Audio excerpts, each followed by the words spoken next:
Why your rich friends should admit their financial privilege. It helps everyone else feel way less self conscious about their perceived financial shortfalls. By Beth Ashley. When I was 17, my friends and I all started driving lessons. We discussed insurance premiums, potential first cars, and preferred car accessories. Leopard print seat covers or fluffy dice? It's hard to forget this particular point in my life because of the sheer thrill of being behind the wheel. It's also the first time I caught a mate lying about his financial privilege.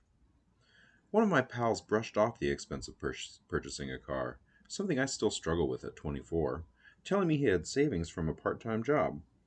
But he worked 10 hours a week at Card Factory, and his car was a new third generation mini hatch. The math didn't add up. I later learned the car had been given to him by his rich grandma. If he'd said this, I wouldn't have judged him. So why did he lie about earning the money? Financial privilege is a term that's been around for years but has gained a new lease on life on the internet, with singer-songwriter Jensen McRae tweeting about it and one recent TikTok video on the issue gaining over 115,000 views. In the same way that white privilege advantages people based on their skin color, financial privilege benefits those with money, insulating them from the harsher realities of life. Worrying about rent, for instance, or paying for a new car. It can be accrued by anyone from any social class, whether the money has been gifted or earned, although those from the middle or upper classes are more likely to have inherited the cash. Some believe that acknowledging your financial privilege, especially amongst friends, is simply good practice.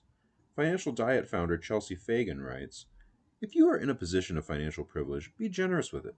Pick up the check sometimes, don't count every dollar, offer to host, make things comfortable and accessible to those around you who might be in a tougher spot." Likewise, We Need to Talk About Money author Otega Uwagba tweets that no one owes anyone else financial transparency, unless you're a politician or something. But I see it as a social contract thing. One way of helping others who don't have as much privilege as you do is being honest about how much of it you have. As with any kind of privilege, it can be difficult to realize how much you actually wield. A lot of well off people are so busy spending their money that they don't think too deeply about other people's situations. And if that money has been genuinely earned, it's hard for them to observe the factors that might have helped them along. People without financial privilege, however, are all too aware of it. Izzy Thompson, 25, from Aberystwyth, Wales, has a lot to say about the importance of friends disclosing their financial privilege. "It's not about jealousy," says Izzy, an HR assistant from a working class family. "Well, there might be a bit of jealousy involved, but I'm mostly annoyed by friends who lie about where their money comes from." She especially believes that people receiving money from their parents to cover basic expenses like rent and bills shouldn't lie about working for it. "It just makes everyone who's struggling to make ends meet feel like shit," she says.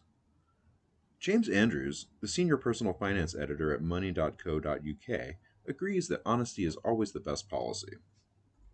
"It's also about comfort levels," he explains. "Social pressure to spend more can force people into positions that they don't like, whether that's splitting a bill equally rather than paying for your own orders, or feeling like a burden if other people are always paying for you. It might be something you think you can ride out, but unless you confront it, there's the possibility it will fester, leaving one person always feeling they're not good enough or another resentful they're always paying more than their share." 22-year-old student Maya Vaughn says she's had relationships become irreparably affected by people's lack of willingness to be upfront. "I have a few good friends who come from financially privileged background. Their parents, for example, send them money every week or paid for their rent at uni." She says that the lack of communication around this has caused tension in her friendship group. "Simply put, they have money and I do not. They don't struggle and I do. They have privileges I will never have. Without being able to talk about it and meet each other at a place of understanding, it causes inevitable difficulties." Emily Bellet, author of You're Not Broke, You're Pre-Rich, and host of the Vest podcast, says that asking friends how they earn their money, and those friends being honest in response, is the way around this.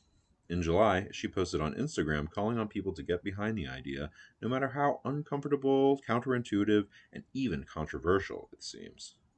Over email, Bellet explains, "Discussing financial privilege is important because knowing that a friend has had external support, from their parents or a spouse, for example, helps us feel less self-conscious about our perceived financial shortfalls. How friends react to this questioning depends on their character and how they're being asked. It's possible pointing out privilege could be seen as an attack on them and their efforts rather than a simple statement of fact, making them defensive, Andrews says. Or they'll simply become rather bashful or want to help by explaining, which is probably a good sign about their character. Belay also notes that talking to people about their wealth can be a learning opportunity. I would suggest we stop comparing our financial wins and losses altogether and instead focus on ways that we can elevate each other. Have frank money conversations, exchange budgeting tips and investing experiences, and discuss pointers for salary negotiations. But honesty goes both ways in any relationship, and anyone who's ever been skint knows how difficult it is to speak to their more well off mates about a lack of cash. Me and my friend used to be skint together, but now she's got a big job and makes so much money, says sales assistant Lauren Jordan, 26. We have a little rule where if we go out somewhere in her price point but it's outside of mine, she says she's loaning me the money, but never actually chases it up. Even though we've both agreed to this, it weirdly saves me a bit of dignity. The friend also shared job application and salary negotiation tips with Lauren and even bought her supplies to help start her social media management side hustle. She also made an effort to do more activities in Lauren's price point since it is, of course, easier for her to spend less money than it is for Lauren to spend more. As Andrews points out, some people who appear minted may simply be putting on a show. Those who seem to have a lot of money might be funding their lifestyle through debt and may even be quietly desperate for someone to talk to them about money. 32-year-old Katie Jones, a gallery assistant from London, says her rich friends were actually relieved when she brought up money. I was really surprised to find out that some of my more financially privileged friends were struggling too. Different challenges to my own, but challenges all the same. I think money is this thing all of us want to talk about. It's normal to want to withhold information if you feel embarrassed or worried about judgment. Nobody wants to talk about how their dad still pays for their rent. But all friendships are basically ongoing processes of learning about your mate until you know, quite frankly, way too much. Their dream jobs, how strong they like a cup of tea, the weirdest places they've had sex in. Why not throw money in there too? In the long run, your relationship might end up the better for it.